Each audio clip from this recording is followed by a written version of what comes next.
Roger Homefield. We'll just call him on the old skip a Skype. We'll just call Roger Homefield. Now that I've added him on Skype and that he has a Skype account, I can just call him. Unless he's not there. And there he is. Maybe. I'm here. He's frustrated. You could tell he's frustrated. Jiggy, I'm on. You know? I don't see you quite yet, but I hear your voice. Oh, there we go. And there we are, the man about town.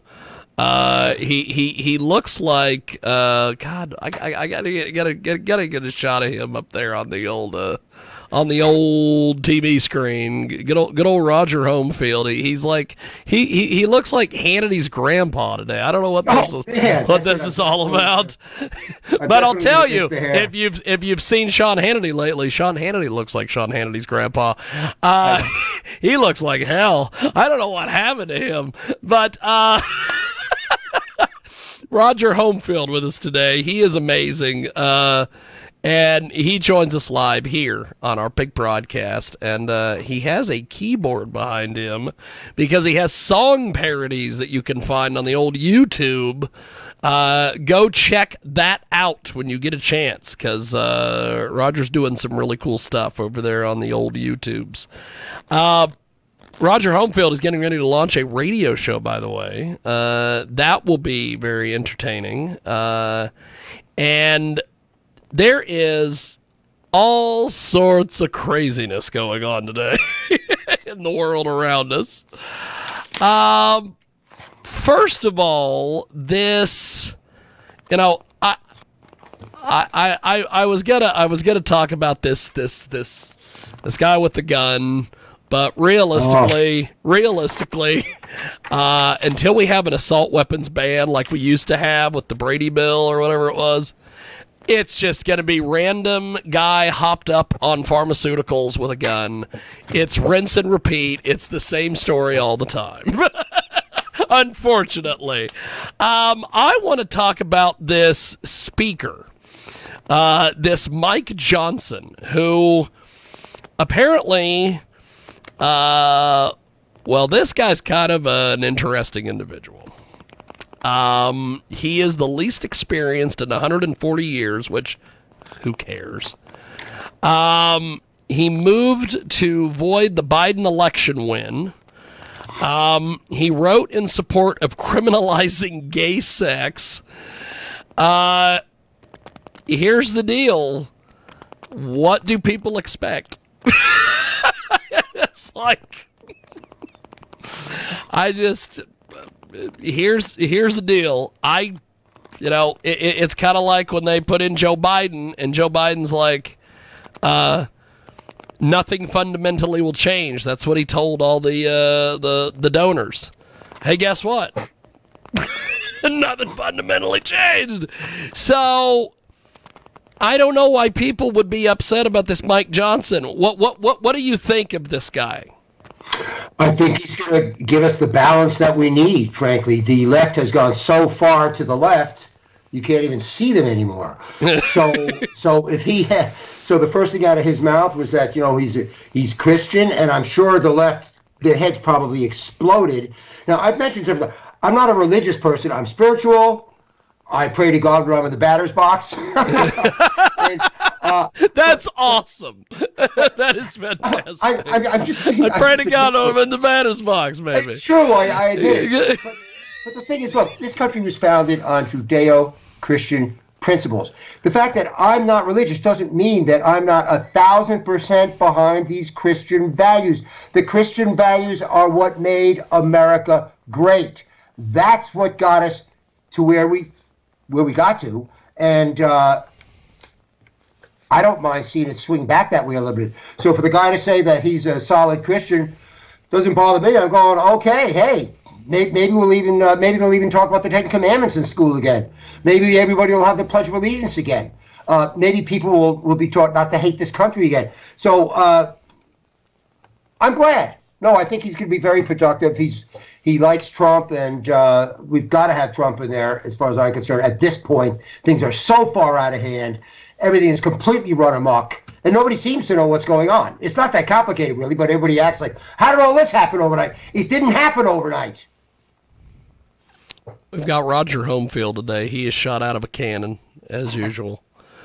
And he joins us today here on our big program. And apparently, another thing that is, this with this Mike Johnson guy that everybody's all crazed about.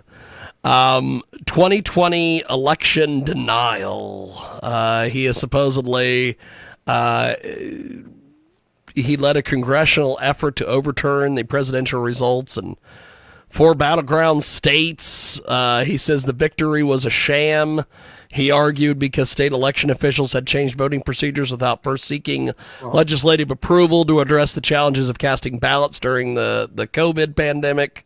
Mm-hmm. He recruited 125 House Republicans to join him, signing a U.S. Supreme Court brief saying as such. And an even large group of lawmakers, including him, voted against certifying the Electoral College vote for Biden in 2 key battleground states. So this is like a big deal, apparently. Here's the thing. Water's wet. What did you think this guy was going to do? And I don't see anything wrong with any of that. Anybody that says that this election was totally above board and clean, they're the election deniers. They're the election deniers. They're the ones that are denying what happened in this election. What happened to the burst pipe? How did these numbers go crazy? The statisticians told us that it was mathematically impossible what happened. So there's a lot of questions that were never answered. And they love to say, oh, everything was thrown out of court. Nothing was thrown out of court. Everything that was thrown out of court was procedural stuff. None of it was on the merit. So the fact that this young man had the cojones to say, wait a minute, things don't look right. Some things happened in different states, the swing states, and where they won by a sliver, and things did not look right. So basically, by not certifying it, you're just saying, let's take a breath and just take a look at this and see if there's anything to it. But that's never happened. It never has gotten, because what's happened is the courts threw everything out because of this, that, and the other thing. They didn't want to look at the merits. The Supreme Court were a bunch of wuss balls as far as I'm concerned. They did not want to address the merits of the case. And then, so what do? So then they arrest and indict everybody that thought it was a rigged election, that thought that there were irregularities, that thought that there were all kinds of stuff going on that may very well have had affected the outcome of the election, and they're indicted? What about Hillary Clinton? She never agreed to the 2016 election. Why the hell don't people talk about that? No. Tracy Abrams, that battle axe, she never conceded her loss. Battle axe. I'm sorry, that's how it strikes me. If she was a tank coming down the street, I would duck.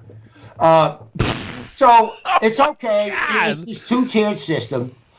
They can do and say whatever they want, and if we say the same things, but even come up with some... Hillary didn't have any evidence. She tried to... She was the one that made it the whole Russia hoax thing. I don't know why they call it a hoax. Russia. Like it's Alan Funt and, Candid Camera. That's a hoax. Is a happy, funny thing. It wasn't a hoax. They tried to frame the president of the United States.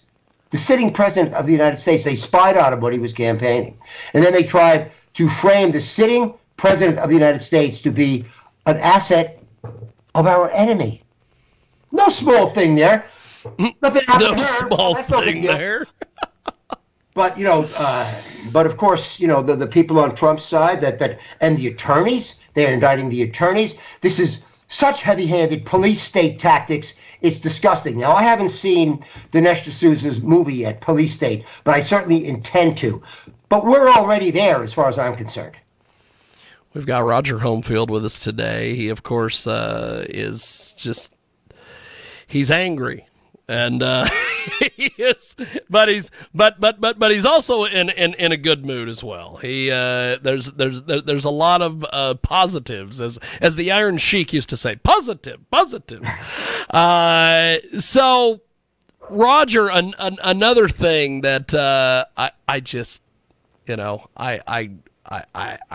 don't know. I guess this is something that I guess, a problem. I just kind of see it as it's a business thing. But UFC fans are threatening to boycott MMA, which is never going to happen, after it announced a $105 million a year deal with Bud Light, a sponsorship deal. Who did? MMA? Yeah, UFC, the Ultimate Fighting Championship, is going to let Bud Light pay them $105 million a year so Bud Light can sponsor the Ultimate Fighting Championship. And apparently everybody's all mad, which, here's the deal.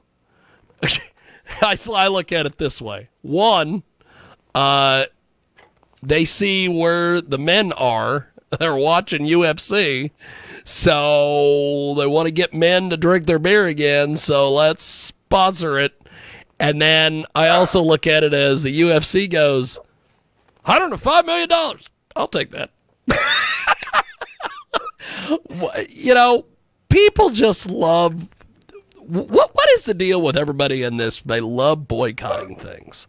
Who wants to boycott it? I guess supposedly people who watch the UFC want to boycott the UFC because. All right. Well, I could see why they're upset, but at the same time, Jiggy, accepting $105 million from Bud Light, it's a lot better than accepting $105 million like the universities did from Islamists, so that they could get special treatment.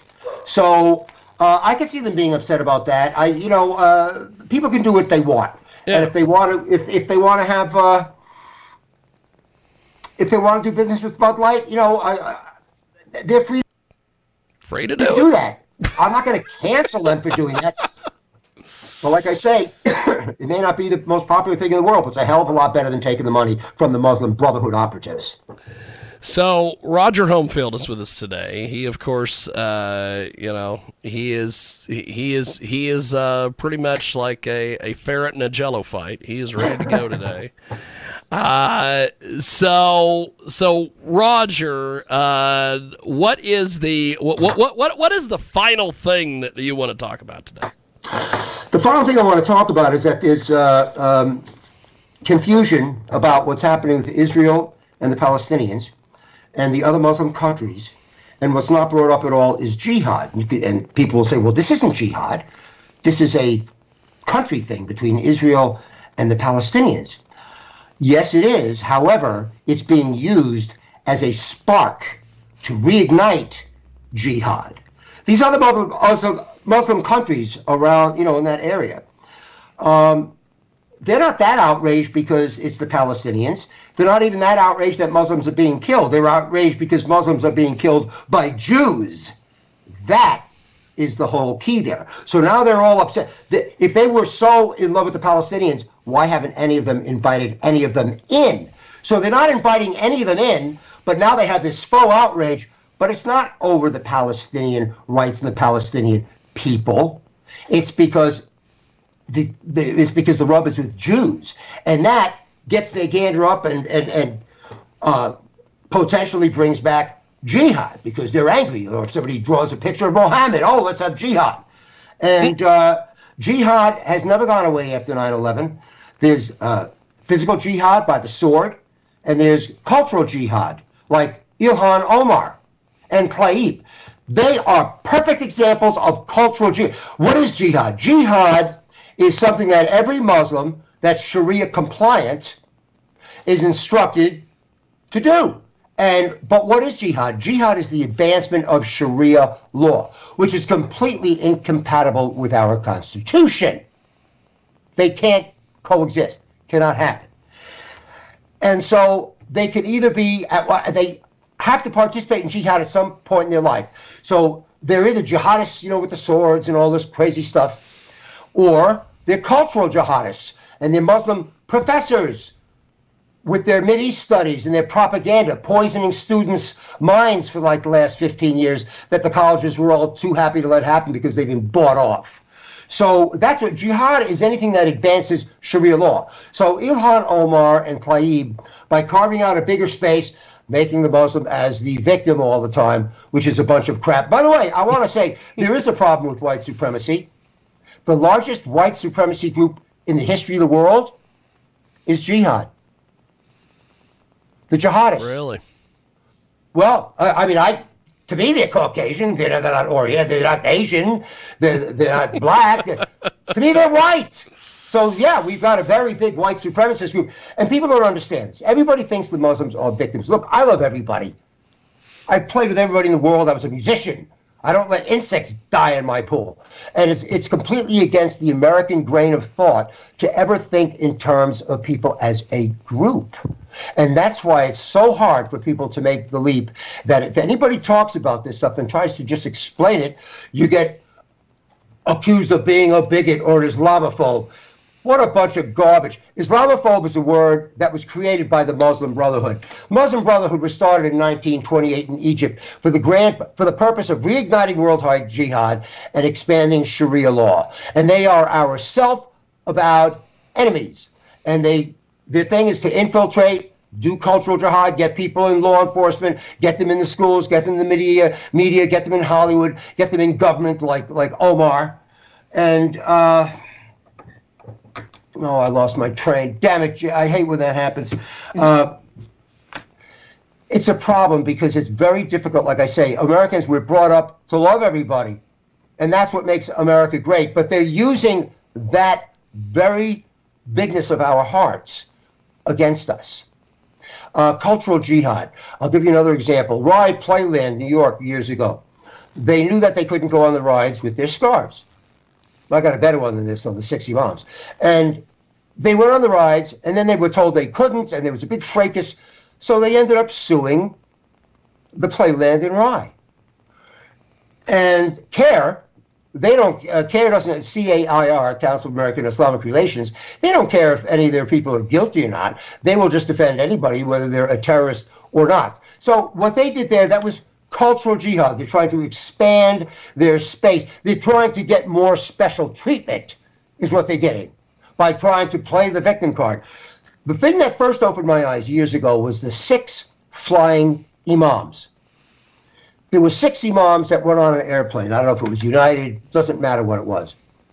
And they intentionally and overtly looked very suspicious. They were doing very strange things in their seats with their seatbelts, looking around. They were putting on an act for everybody to scare the hell out of them is what they were doing. They did it on purpose. Then the plane landed.